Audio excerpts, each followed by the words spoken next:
Shalom, shalom, Rabotai, que la paz del Eterno cobije sus vidas, sus almas, sus familias y les guarde de todo mal. Amén. Bueno, estamos hoy en Gilel 22, Pasuk 56 y dice así. Entonces, recordemos que estamos leyendo el contexto precisamente de que es arrestado nuestro Santo Maestro y que ya están en ese tiempo, en la madrugada y en esta situación de poder enjuiciar a nuestro Santo Maestro en un juicio no operante, injusto pues. Entonces una sirvienta, viéndole sentado a Kefa frente a la fogata, lo miró fijamente y dijo: este también andaba con él. Pero él lo negó, diciendo: mujer, no tengo ningún tipo de relación con ese hombre. Y poco tiempo después, viéndolo otro, dijo: tú también eres de ellos. Y Kefa dijo: hombre, no lo soy. Y cuando había pasado cerca de una hora, otro decía insistentemente: sin duda que este también andaba con él, porque es Galileo.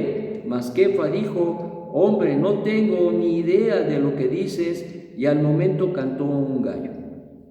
Entonces Yeshua, volviéndose, miró a Kefa, y Kefa se acordó de su palabra, tal como le había dicho: antes que hoy cante un gallo, me negarás 3 veces. Y saliendo afuera, lloró con amargura de su neshama. Esto sí que está intenso, esto sí que está intenso. Y miren, mis amados, a veces nosotros cometemos graves errores en la vida. A veces se cometen graves errores y te voy a decir, estos errores no son cualquier error. Son errores o situaciones hasta cierto punto graves, y se aumenta su gravedad cuando incluso se advirtió, se dijo que iba a suceder. Y es cuando yo recuerdo, cuando era pequeño, a veces mi mamá me decía: no vayas a hacer tal cosa porque esto te puede pasar. Y ¿sabes qué? A veces lo hacía uno y después se lamentaba uno de una manera pues terrible por lo que había uno hecho. Y ciertamente esto es algo que es similar. En el caso de Kefa, estaba sufriendo su alma, y a veces lo juzgamos, a veces lo criticamos demasiado a Kefa, porque cómo es posible que después de que el maestro le había dicho que lo iba a negar, él lo negó. ¿Cómo era posible que estando ahí mirando al maestro pudo negarlo? Pues a lo mejor si estaba en otro lugar y sin verlo, a lo mejor la negación era por olvido, o porque no había contacto, no sé. Pero en este caso, pues incluso estaba tal la cercanía de nuestro Santo Maestro que parece ser que escuchó cómo lo negó. Y esto sí que estuvo más intenso todavía, porque no solamente le advirtió, sucedió lo que le había dicho, y lo peor de todo es que él mismo lo escuchó. Eso es parte del sufrimiento que le causó precisamente la quedad, el arresto, todas las situaciones que se dieron desde que estuvo en el huerto y fue arrestado. Hoy se van empezando y agravándose en la medida que va pasando el tiempo, va pasando la noche a la madrugada. Nuestro Santo Maestro es conmovido y tocado en su corazón por la deslealtad y por la negación de Kefa. Eso es por un lado.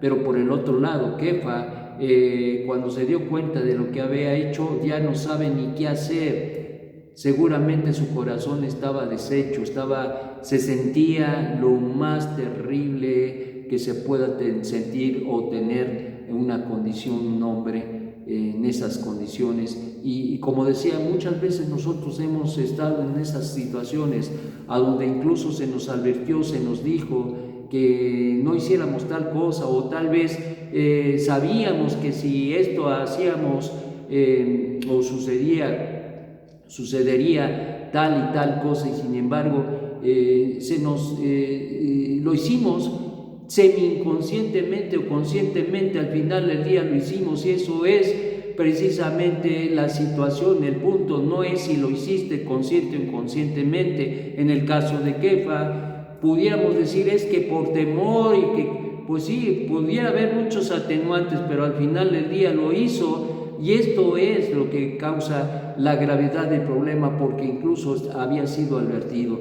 Y eso yo creo que fue lo que más le dolió a Kefa, que se cumpliera la palabra dicha por el maestro en él, y que le hubiese negado en el momento más crítico de la vida del Ribi, y que al final del día él se diera cuenta de que aun cuando él le había dicho moriré por ti, pongo mi alma por ti, yo iré a donde tú vayas, eso no fue una realidad. Sin embargo, pasan tiempos y tiempos, mis amados, y esto era parte, y lo sabía nuestro Santo Maestro, esto era parte del proceso de crecimiento, el proceso de depuración, el proceso de transformación, un proceso a veces doloroso, a veces muy doloroso, porque para dejar cosas, para limpiarnos de ideas, de pensamientos, de acciones, de costumbres, a veces se hace necesario que vengan ciertos sufrimientos. En este caso, créeme que fue un sufrimiento bastante grave el que experimentó Kefa, ciertamente lo fue. Y esto tiene que ver precisamente con el proceso de crecimiento, porque al final del día esto es algo importantísimo en nuestra vida, y hoy más que nunca mis amados, tenemos que ser muy definidos en quién hemos creído: el Dios Altísimo, uno y único, y en el Mesías enviado por él, Yeshua HaMashiach.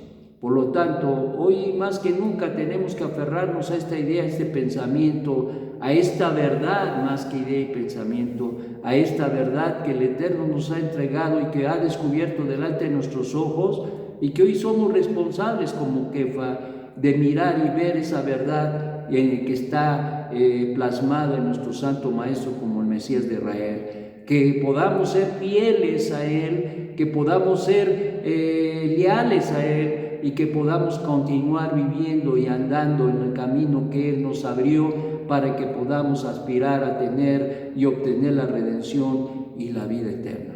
Que sea la voluntad del Eterno, mis amados, que todos nosotros podamos convertir nuestro corazón al Dios Altísimo, porque al final del día esa fue la razón última que el Eterno puso en nuestro Santo Maestro Yeshua HaMashiach, y que esto sería lo que entendería más tarde Kefa, y lo miramos y vemos precisamente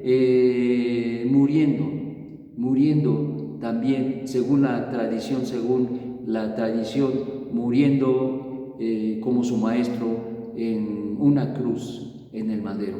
Y ciertamente se dice que de la muerte de Kefa, que fue crucificado, pero invertido de cabeza, porque pidió esto, porque decía que él no era merecedor de la muerte que tenía y la posición en la cual murió nuestro Santo Maestro Yeshua, y por lo tanto pidió que esa muerte fuera invertida en el madero, en la cruz. Entonces, ¿qué no aprendió Kefa?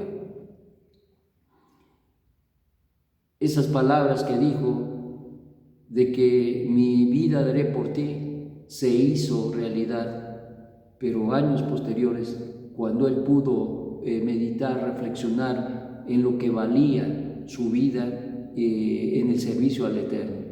Y aquí se dan dos tiempos muy importantes.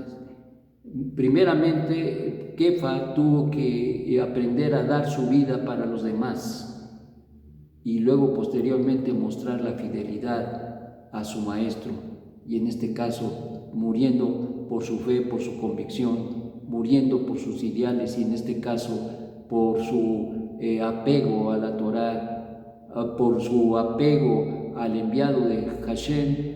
Esto le causaría y le causó la muerte. Y ciertamente sus palabras se hicieron realidad: mi vida daré, mi neshama daré por ti. Y eso fue lo que sucedió tiempo después.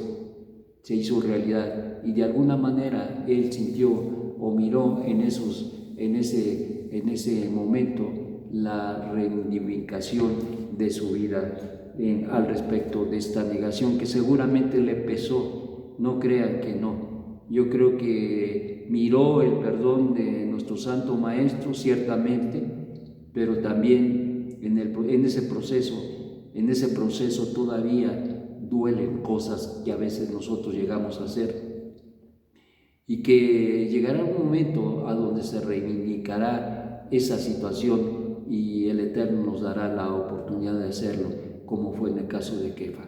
Mis amados, pensemos bien lo que hacemos, pensemos bien en el camino que hemos tomado, no tomemos a la ligera las cosas, si así tomándolas con la fuerza que son. Muchas veces hay debilidad, como fue en el caso de Kefa, y muchas veces nuestra propia vida, pues ahora tenemos que cuidarnos y vivir con lealtad y con fidelidad, pero no con palabras, sino con acciones, haciendo y viviendo. Apenas me comentaba alguien de una situación que tuvo y que desde mi punto de vista, pues decidió mal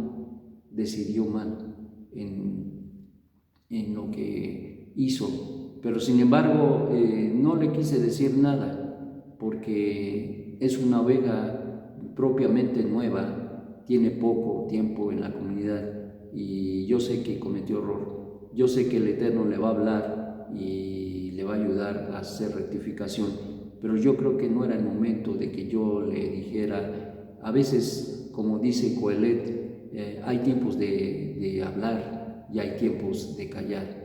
Para todo hay un tiempo, dice, ahí está el principio, para todo hay un tiempo. Y a veces hay que callar y a veces hay que hablar. Y a veces nos alcanzan esos tiempos donde nosotros estuvimos callados, llega el tiempo donde tenemos que hablar. O todo lo contrario, tiempos donde hemos hablado, pero hay tiempos a donde tenemos que callar. Mis amados, cuidemos nuestra vida, busquemos la fidelidad y la lealtad al Eterno, quien es bendito, y sigamos en el camino que Él nos dio, Yeshua Mashiach. Shalom, shalom. Buen día.